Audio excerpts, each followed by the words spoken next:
इस मौके पर मैं सभी अमर शहीद सैनिकों को नमन श्रद्धांजलि देता हूं।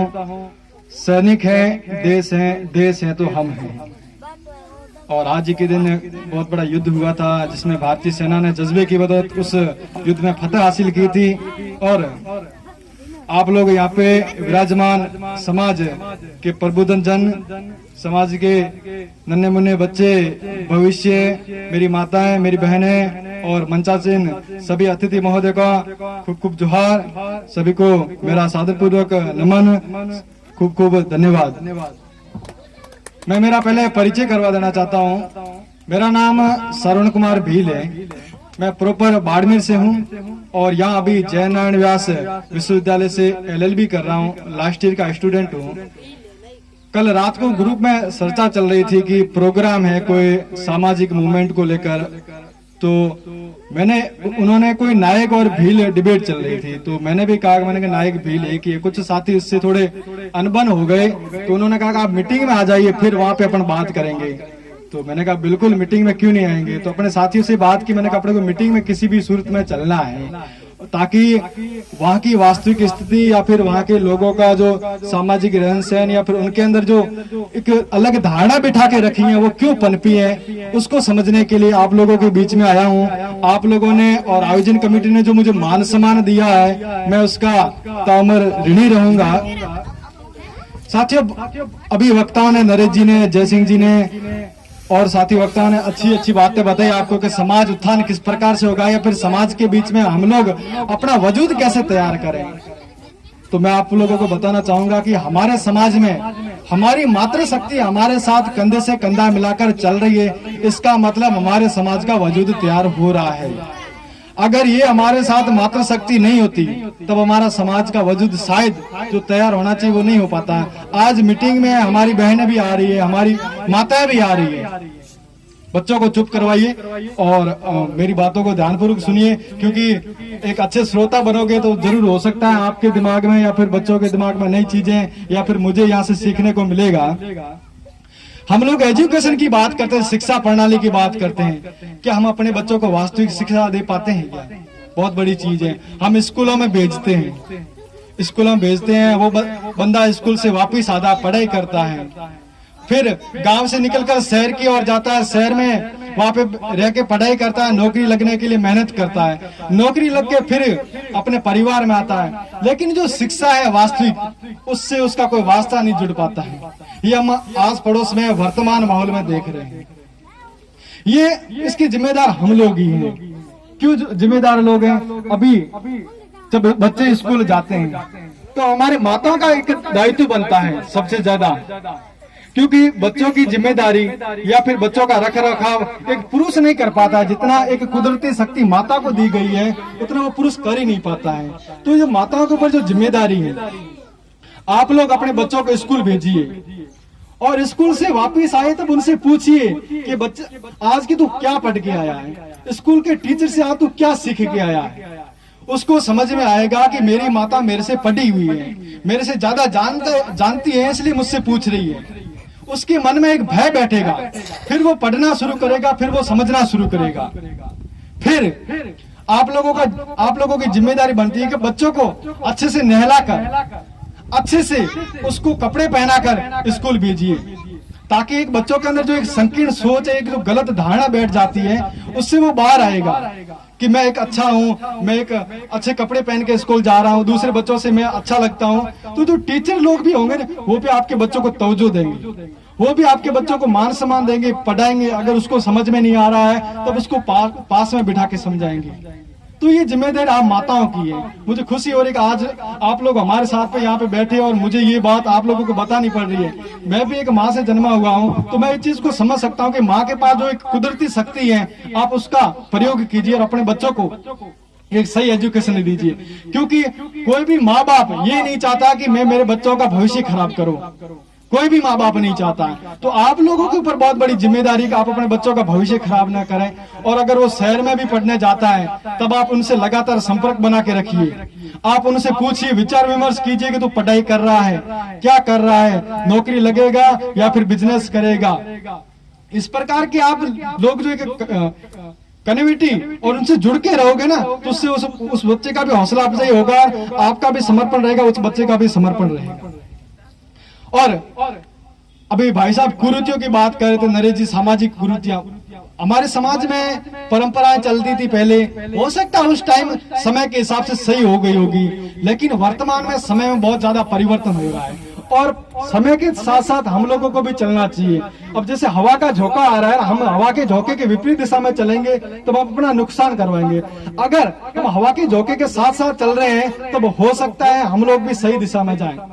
दूसरे समाज से सीखिए, अपने आस पड़ोस में रहने वाले भीलों के अलावा मेघवाल समाज है, जाट समाज है, राजपूत समाज है, दूसरी जितनी भी कम्युनिटी है, उनकी अच्छाइयों को ग्रहण कीजिए, उनसे सीखिए कि हम लोगों से ये आगे कैसे बढ़ रहे हैं। वो हम लोगों को समझना पड़ेगा और ये जिम्मेदार माताओं की नहीं, आप पुरुषों की है, क्योंकि आप परिवार से बाहर जाते हो, आप परिवार से दूर जाके उन लोगों से सीखते हो, क्योंकि माताओं को तो अभी तक अपने आजादी दी नहीं है। इतना अभी तक जो महिला सशक्तिकरण के हम लोग नारे लगाते हैं उसको अभी तक हम लोगों ने मजबूती दी नहीं है। तो अभी आप लोगों के ऊपर जिम्मेदारी है। आप लोग मैं भी शामिल हूँ जिसमें हम लोग घर से बाहर निकलते हैं तो गलत चीजों को जो जल्दी देखकर उनको सीख लेते हैं। आज वर्तमान में एक बहुत बड़ी कुरीतियां उत्पन्न हो रही है, जैसे मृत्यु भोज के साथ साथ एक अलग तरीके से भाई साहब ने बताया पकवान बन रहे हैं। पकवान क्यों बन रहे हैं? हम लोगों के पास पैसे आ रहे हैं ज्यादा, हम लोगों के पास प्रॉपर्टी ज्यादा आने की वजह से पकवान भी बनते जा रहे हैं, जिसका नुकसान समाज को तो हो ही रहा है, दूसरे लोगों को भी हो रहा है। इसके अलावा हम लोग जब हमारे पास ज्यादा पैसे होते हैं तब हम कहते हैं कि वैकुटी, या हो सकता है ये हमारे उस तरफ तो लोकल शब्द है, अब आप लोग इसको कैसे समझोगे? वैकुटी जब व्यक्ति मरता है तब उसके परिवार वाले उसको शानो शौकत से बिठा के लेके जाते हैं, गुलाल उड़ाते हैं, पैसे उड़ाते हैं, इस प्रकार की ये जो वैकुटी आज से समझ सकते हो। तो वो पैसे वाले लोगों ने एक नई कुरीति को जन्म दिया है। ऐसी समाज में कुरीतियां उत्पन्न हो रही है। और बड़ी दूसरी चीज है नशा। पहले तो 30 रुपए के दारू से काम चला लेते थे, आज हम लोग 30 से ज्यादा डबल होकर 100 रुपए 200 रुपए का दारू भी पीते हैं। अभी लॉकडाउन में देखा ही होगा आप लोगों ने, खाने के लिए हमारे पास पैसे नहीं है, लेकिन जब दारू के ठेके सरकार ने खोले तब वो बहुत ज्यादा भीड़ लग गई। वो पैसे कहां से आए, ये चीज समझने की जरूरत है। आप लोग दारू पियो या बीड़ी पियो, गुटखा जर्दा खाओ, कुछ भी करो, लेकिन ये जो बच्चे बैठे इसका भविष्य बर्बाद करो। कैसे बर्बाद कर रहे हो? आप दारू पी के आते हो घर में, फिर अपनी लुगाई के साथ झगड़े करते हो, वो बच्चा सीखता है, वो बच्चा देखता है कि मेरी माता को परेशान करता है, वो ये देखता है कि मेरा बाप शराब पी रहा है, उसके मन में विद्वेष पैदा होता है, उसके मन में नफरत पैदा होती है। उस नफरत को कौन पनपा रहा है? हम लोग पनपा रहे हैं। अगर हम लोग दारू पी के ही नहीं आए अपने परिवार के लिए, हम लोग नशा ही नहीं करें अपने परिवार के लिए, तो मैं कह रहा हूँ कि जो बच्चे बैठे हैं ये किसी भी गलत न दिशा में जाएंगे, न किसी गलत व्यक्ति के साथ जुड़ेंगे। तो हमारे ऊपर बहुत बड़ी जिम्मेदारी का हम परिवार को समझें। तो ये जो सामाजिक ये कुरीतियां पनप रही है, इसको कैसे खत्म कर सकते हैं? शिक्षा से। इसका और कोई तरीका नहीं है। आप अपने बच्चों को पढ़ाइए और बच्चे पढ़ेंगे। अब हम लोग पढ़ने की बातें तो खूब करते हैं कि हम पढ़ेंगे, हम लोग वो करेंगे, लेकिन 10वीं पास करने के बाद कह रहे अब तू मजदूरी कर ले, या फिर 12वीं पास करने के बाद बोल देता है कि तू उस दुकान पे जाके बैठ जा। उस बच्चे की अगर इच्छा है तो उसको पढ़ने दीजिए, अगर उस बच्चे की इच्छा नहीं है तो आप उसको वहीं पे रोक लीजिए।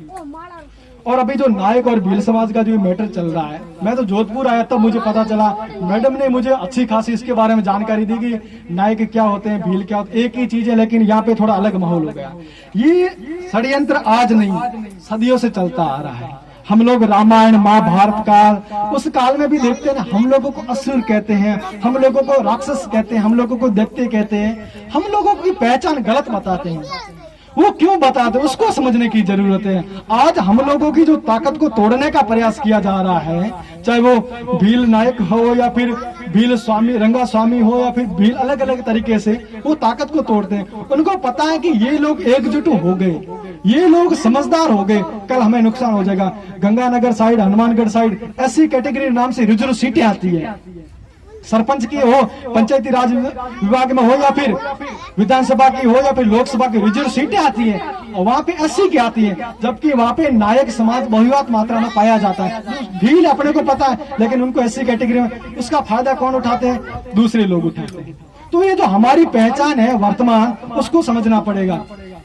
आज भी आपको पता होता है, अपना परिवार को चलता खाता पीता है। जैसे मैडम जी अपने जोधपुर संभाग में, जोधपुर जिले में ही नहीं, जोधपुर संभाग में एक रुतबा रखते हैं। लोग हमें इनके खिलाफ भड़काते हैं, इनके बारे में गलत गलत बातें बताते हैं कि आपकी मैडम वो है या फिर वो समाज के लिए वो नहीं कर रहे। हम भील लोग बोले, आप लोगों को भी पता है, हम अपने लोगों की बातें नहीं मानते हैं, हम दूसरे समाज की बातों को मान लेते हैं। तो उनकी बातों को मानकर हम मैडम के खिलाफ खड़े हो जाते हैं, तो उनको फायदा हो जाता है और हमें नुकसान होता था। तो जिनके माँ बाप पहले से सदियों से छल कपट हमारे साथ करते आ रहे, आज उनकी औलादें कर रही है। हम लोगों को ये समझना पड़ेगा, हमारा जो इतिहास है, हमारी जो संस्कृति है, वो बहुत बड़ी निराली संस्कृति है। हमारा इतिहास गौरवशाली इतिहास है। हमारे समाज में महिलाओं का भी बहुत बड़ा योगदान था।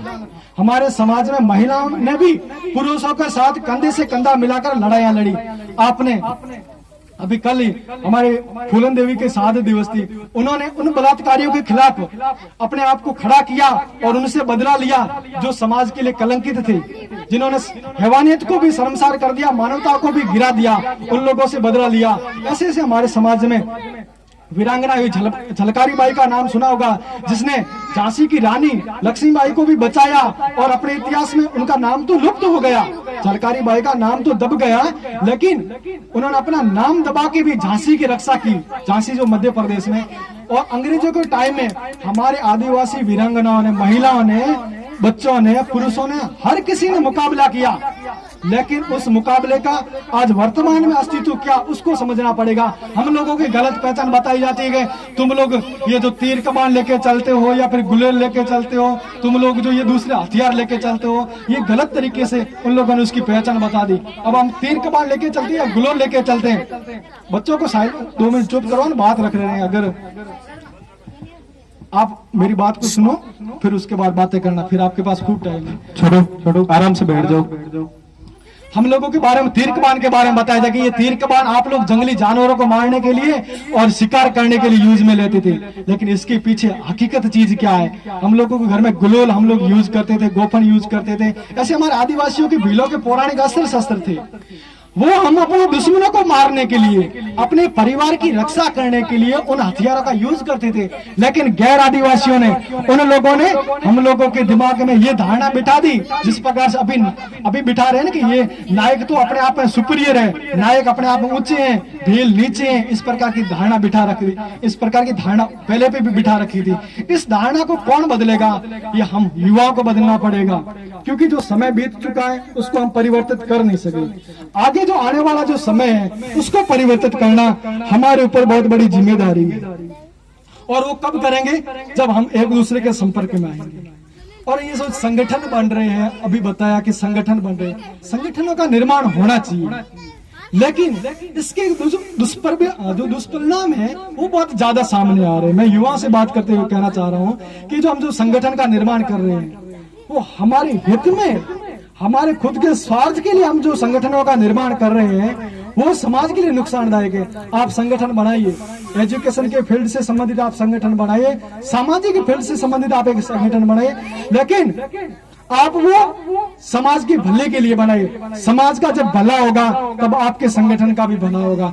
आप लोग लड़ाई झगड़े करते हो, आप लोग एक दूसरे के ऊपर आरोप प्रत्यारोप लगाते हो। ये जो आरोप और प्रत्यारोप का जो चलन चल रहा है ये समाज के लिए बहुत हानिकारक है। एक तरफ आप कह रहे हो कि मैं समाज का सेवी हूँ, समाज को सुधारने के लिए आया हूँ, समाज के लिए अच्छी दिशा दिखा रहा हूँ, लेकिन सबसे पहले खुद को संभलने की जरूरत है। हम खुद नहीं संभलेंगे तो समाज के दूसरे लोगों को या फिर समाज के दूसरे जो हमारे विद्वान हैं उनको क्या समझा सकते हैं। पहले हमें खुद को संभलना पड़ेगा कि हम कितने सही हैं, हम कितने गलत हैं। हम हमारा निर्माण करना चाहिए, हमें पहले अपना वजूद तैयार करना चाहिए। हम संगठन बना के आरोप लगा रहे कि तू ये काम कर रहा, तू ये काम कर रहा। हर आदमी परिपूर्ण नहीं हो सकता है। मैं सिर्फ एजुकेशन की बात कर सकता हूँ, मैं सिर्फ शिक्षा की बात कर सकता हूँ। मुझे मेडिकल डिपार्टमेंट के बारे में जानकारी नहीं है, मुझे राजनीति के बारे में जानकारी नहीं है। वो हमारे समाज के जो दूसरे लोग हैं वो दे सकते हैं। अब हम कहते हैं कि एकता बनाइए रखिए, मजबूती दीजिए। वो एकता यही है, अलग अलग क्षेत्रों के लोग, अलग अलग क्षेत्र से संबंध रखने वाले लोग जब एक साथ आएंगे, एक जाजम पे आएंगे, तब समाज को मजबूती मिलेगी। बहुत सारी बातें हैं जो आप लोगों के बीच में लेके आए थे, तो हो सकता है समय भी कम हो और मैडम को भी जाना है। तो मैं माताओं से निवेदन करूंगा कि आप लोगों के ऊपर समाज की और परिवार की बहुत बड़ी जिम्मेदारी है। आपने अगर उस जिम्मेदारी को समझ लिया तो हमारा समाज विकास होने में कोई नहीं रोक सकता है। क्योंकि जब भी महिलाओं ने घर से बाहर कदम रखा है, क्रांति हुई है, परिवर्तन हुआ है, विद्रोह हुआ है, और इस विद्रोह को आप लोग उठाइए और समाज का उत्थान कीजिए। और अभी हमारे दिमाग में जो अलग अलग धारणाएं बना रखी है, हम युवा साथी और भी दोबारा भी आके यहाँ पे बातें करेंगे। बहुत सारे मुद्दे जो छूट रहे हैं, लेकिन मैडम के पास समय नहीं, इसलिए बातें नहीं हो पा रही। आप लोगों ने, आयोजन कमेटी ने मुझे जो मान सम्मान दिया है, मैं आपका ऋणी रहूंगा, आप लोगों का कर्जदार रहूंगा। आप पुनः सभी लोगों को बहुत बहुत धन्यवाद। जय जोहार, उल गुलाम जिंदाबाद। जय